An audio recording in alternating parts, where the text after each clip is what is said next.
Today we will discuss on ammonotelism.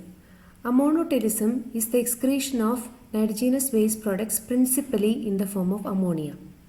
Ammonia is highly soluble in water. So for the elimination of ammonia, the organisms require plenty of water. So only freshwater aquatic organisms can resort to this type of excretion. The advantage is that ammonia is the principal nitrogenous waste formed and it can be readily excreted. So if there is plenty of water availability, there is no need of storing ammonia in the body. It can be eliminated as soon as possible. And we will see what organisms are capable of eliminating ammonia, or which organisms are ammonotelic.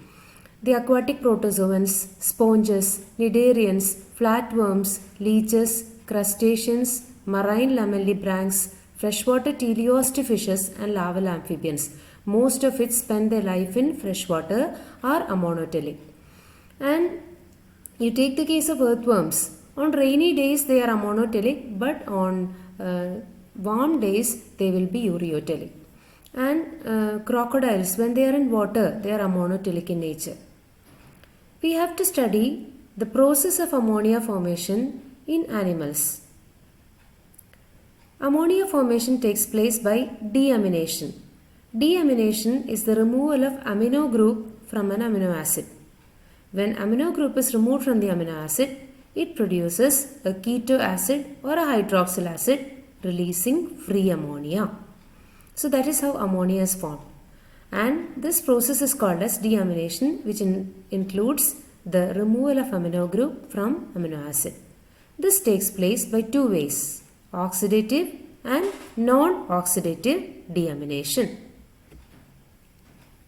So first we go to oxidative deamination. It has got two stages.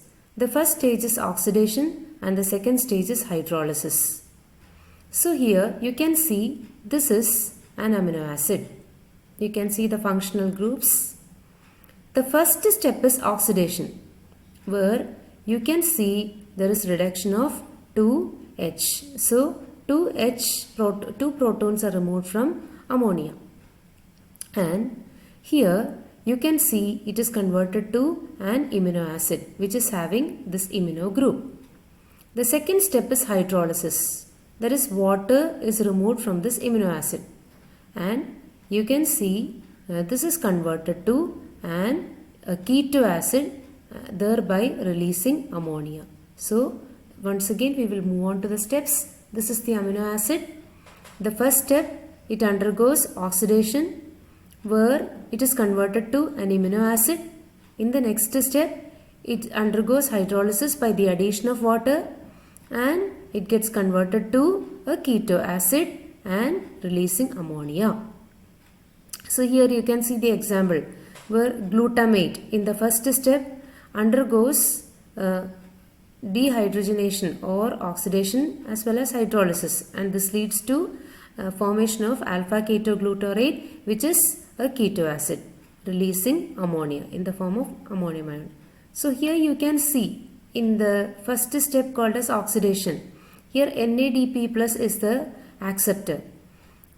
In many cases FAD can also act as electron acceptor, and this reaction is catalyzed by the enzyme glutamate dehydrogenase.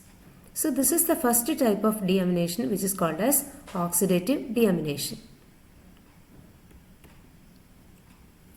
Next is non-oxidative deamination. Here there is no oxidation step involved. So there are some amino acids which can be non-oxidatively deaminated. So we will go to this amino acid which is called as serine. In the first step, instead of oxidation, it undergoes dehydration. So here by the removal of water, it undergoes dehydration, which again leads to an amino acid formation, which leads to the formation of an amino acid. So there is removal of one molecule of water. This leads to amino acid formation.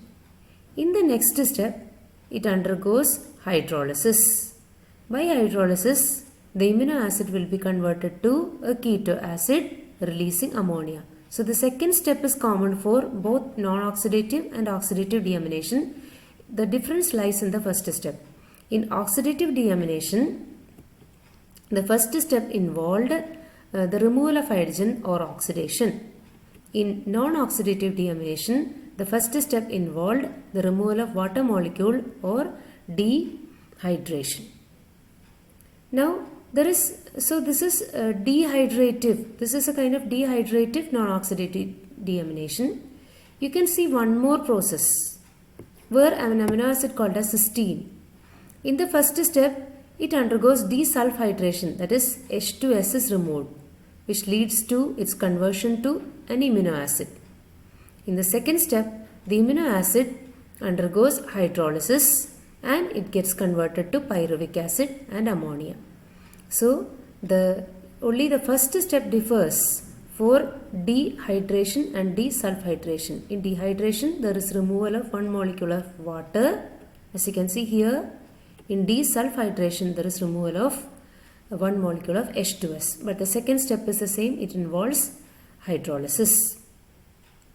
Ammonia is highly toxic, so it cannot be stored in the body, and it is highly water soluble. So it requires large amounts of water to be eliminated. So this can be afforded only by freshwater aquatic organisms, since heavy water loss is incurred by the elimination of ammonia.